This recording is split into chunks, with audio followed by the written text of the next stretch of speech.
मेहनत करने से सफलता क्यों नहीं मिलती? क्या मेरा भाग्य कमजोर है?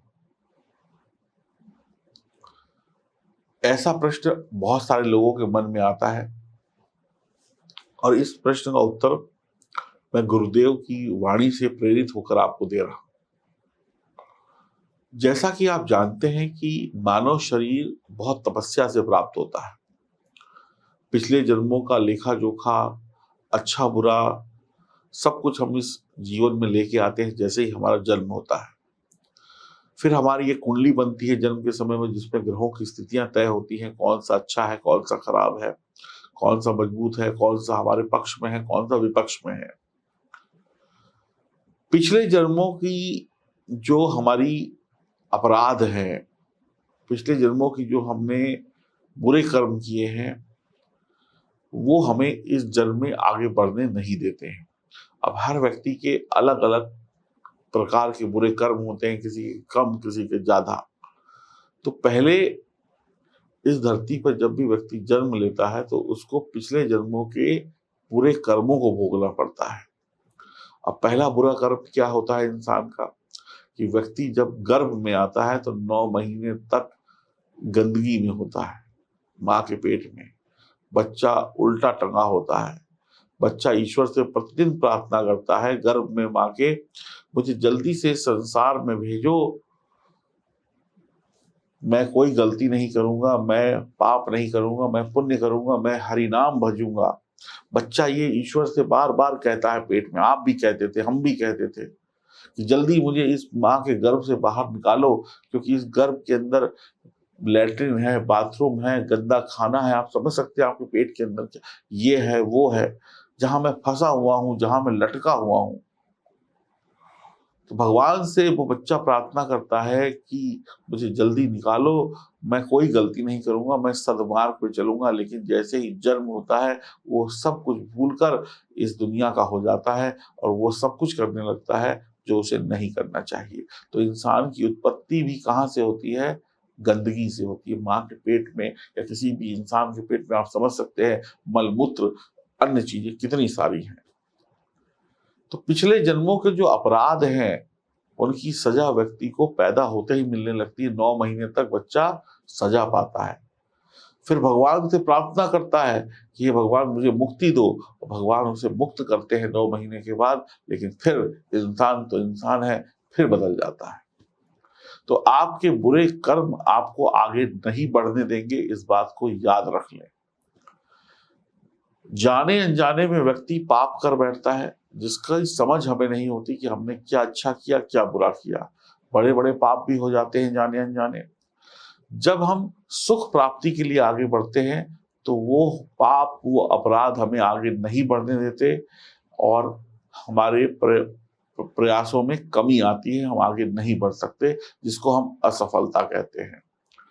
आपके प्रयास में उतना दम ही नहीं भर पाता है कि आप आगे निकल सकें, यानी आपके प्रयास पावरफुल नहीं रहते हैं। तो आप जब प्रयास में पावर नहीं है तो सफलता कैसे प्राप्त होगी? नहीं प्राप्त होगी। जो पाप हम कर चुके हैं, अब उन पापों का प्रायश्चित किया जा सकता है, उन पापों के लिए माफी मांगी जा सकती है। उन पापों की माफी कोई इंसान नहीं दे सकता आपको। उन पापों से उबरने के लिए ईश्वर की साधना में ही आपको जाना पड़ेगा। ईश्वर की साधना से जो पुण्य प्राप्त होगा वही आपके प्रारब्ध के पापों को कम करके आपको जल्दी से सुख दे सकता है। अब यहाँ पर एक बात आती है कि फिर ज्योतिष किस काम आता है? जी हाँ, ज्योतिष में जो ग्रह हैं उनको बैलेंस करके व्यक्ति की बुद्धि को सद्मार्ग की तरफ डाला जा सकता है कि आप ईश्वर की भक्ति की तरफ जाएं। आपके सभी ग्रह सितारे बैलेंस हो गए, आप अब बैलेंस करके ईश्वर को प्राप्त करेंगे। उथल पुथल में कोई भी चीज प्राप्त नहीं होती है। ईश्वर की साधना में तभी मन लगेगा जब आपके सभी ग्रह बैलेंस होंगे, जब आपके चक्रास बैलेंस होंगे। और कुंडली देखकर एक जोशी आपके ग्रहों को बैलेंस करता है और आप सदमार्ग पे चलना शुरू कर देते हैं और गलतियां करना बंद कर देते हैं और एक अच्छी राह पर चल पड़ते हैं। तो पहली चीज ये हुई कि एक तो गलतियां करनी बंद कर दी और सही मार्ग पर चल पड़े। तो सही मार्ग पर जब आप चले तो जो आपके पिछले जन्म के कर्म थे वो ईश्वर ने काटना शुरू कर दिया और आपको सफलता मिलनी शुरू हो गई। अब जैसे ही आप अपनी कुंडली में सितारों को मजबूत करते हैं और ईश्वर का नाम जपते हैं, हरि नाम जपते हैं, आपके पाप नष्ट होने लगते हैं और सुख आने लगता है। वर्तमान में हमारे कर्म जो हैं वो इतने बेहतर आपको करने होंगे कि पिछले जन्मों के पाप नष्ट हो जाएं। उसके लिए आपको डबल प्रयास करना पड़ेगा। आपकी कोशिशें हरि नाम के साथ अगर शुरू होंगी, ईश्वर के नाम के साथ अगर शुरू होंगी तो पुराने पाप खत्म होंगे। अगर आपकी कोशिशें जो हैं हरि नाम से दूर होंगी तो आपके पाप कभी खत्म होंगे ही नहीं, बल्कि और चढ़ते चले जाएंगे। ये जादू, ये टोना, ये सारी चीजें आपको कोई लाभ नहीं देती हैं। पिछले जन्म का प्रारब्ध और आज के भौतिक सुख साधनों को कम कर सकता है। अब देखिए, पिछले जन्म का प्रारब्ध अगर आपका बुरा था तो इस जीवन में भौतिक सुख साधन क्या है? आपके घर में आपको टीवी भी चाहिए, फ्रिज भी चाहिए, नौकर भी चाहिए, बढ़िया नौकरी भी चाहिए, बढ़िया पत्नी चाहिए, बढ़िया पति चाहिए, गाड़ी बंगला सब कुछ चाहिए, हीरे जवाहरात चाहिए। तो अगर पिछले जन्मों का प्रारब्ध आपका बुरा था तो ये जो भौतिक सुख आपको इस संसार में 2023 में मिलने चाहिए थे वो कम हो जाएंगे, नहीं मिलेंगे। आपकी जो लालच है या वो जो लालसा है चीजों को पाने की वो नहीं मिलेगी। उसके लिए आपको आध्यात्मिक होना ही पड़ेगा। जैसे एक निशानेबाज एक निशानेबाज नंबर 1 निशानेबाज होता है और एक नौसिखिया निशानेबाज होता है। अगर दोनों को खड़ा कर दिया जाए तो उससे प्रश्न पूछा जाए, जो पक्का निशानेबाज है उससे पूछा जाए तुमको क्या दिखता है, तो कहेगा मुझे मेरा लक्ष्य दिखाई पड़ता है, मुझे वो बिंदु दिखाई पड़ती है जिस पे मेरे को तीर मारना है। और एक नौसिखिया निशानेबाज से पूछा जाए कि तुमको क्या दिखता है, तो वो कहेगा मुझे पेड़ दिख रहा है, उसकी टहनी दिख रही है, मुझे अमरूद दिख रहा है, मुझे पत्ता दिख रहा है, मुझे आता हुआ एक आदमी दिख रहा है, लेकिन उसे लक्ष्य नहीं दिख रहा। तो लक्ष्य वही देख सकता है जो ईश्वर को साधेगा, जो अपनी जन्म कुंडली के सितारों को बैलेंस करेगा। तो आप अभी नौसिखिए हैं। नौसिखिया इंसान लक्ष्य देख ही नहीं पाता, बस तीर पे तीर चलाता जाता है, यानी अपनी एनर्जी, अपनी पावर, अपना धन, अपनी दौलत को वेस्ट करता जाता है और तीर निशाने पे नहीं लगता। तो पहले अर्जुन की तरीके से अपने आप को तैयार करिए, साधना करिए, अपने प्रारब्ध को समाप्त करने के लिए, बुरे प्रारब्ध को समाप्त करने के लिए जुट जाइए। जब बुरा प्रारब्ध समाप्त हो जाएगा और वर्तमान में भी अच्छे कर्म होंगे तो दोनों मिलकर आपको बड़ा आदमी बना देंगे, बड़ी सफलता दिला देंगे। तो कच्चे निशानेबाज मत बनिए, पक्के निशानेबाज बनिए। खान पान और जुबान पर संयम होना बहुत आवश्यक है। भगवान के नाम का भजन करना बहुत आवश्यक है। हमारे सभी दबे हुए गुण, जो हमारे शरीर के अंदर गुण दबे हुए हैं, वो भगवान का नाम लेने से ऊपर आ जाते हैं। और जब ऊपर आ जाते हैं तो फिर वो दुनिया को दिखाई पड़ने लगते हैं। और जब दुनिया को आपके अवगुण नहीं गुण दिखाई पड़ेंगे तो आपकी को दुनिया स्वीकार करेगी, आपके काम बनेंगे।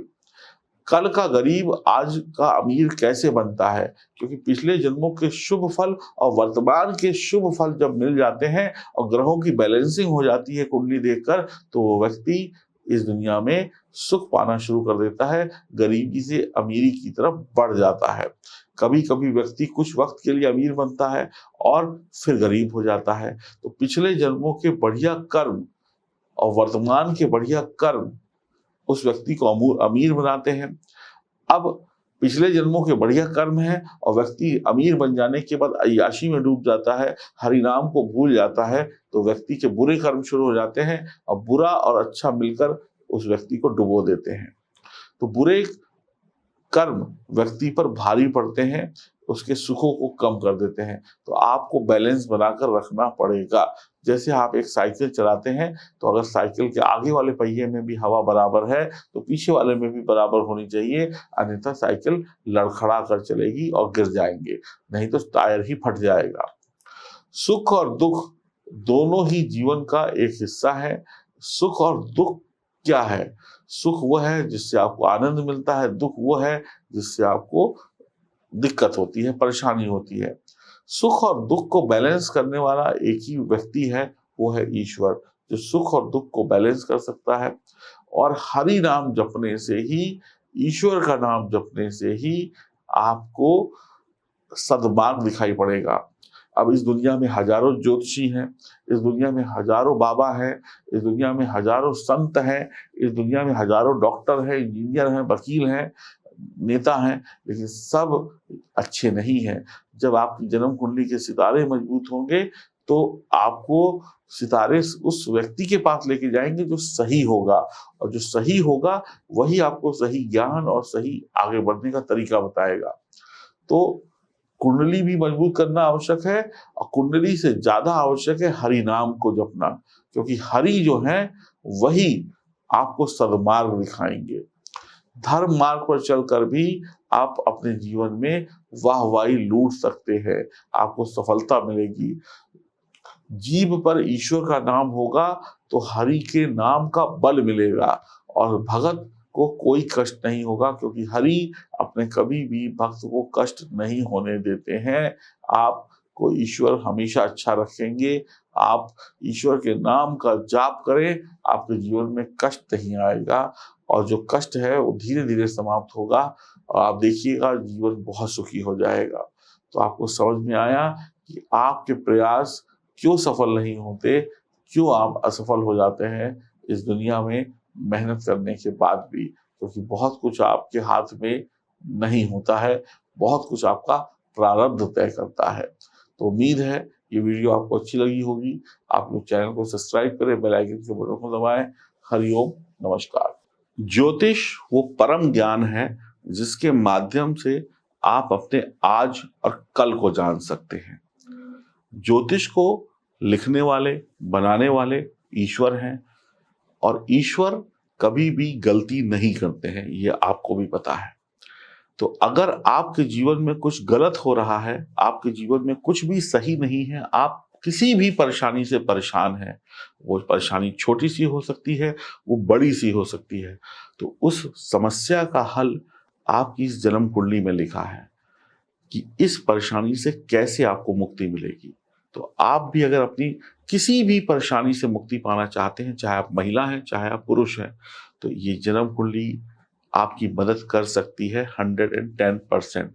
तो इस जन्म कुंडली को मंगवाइए, ऑर्डर करिए, और अपनी समस्या का समाधान इस जन्म कुंडली के पन्नों में पाइए, चाहे वो समस्या कोई सी भी क्यों नहीं हो।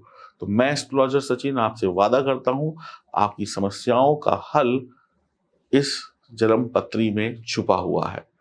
पढ़िए और जानिए कि आपको आपकी परेशानियों से मुक्ति कब और कैसे मिलेगी। अभी ऑर्डर करें। नमस्कार।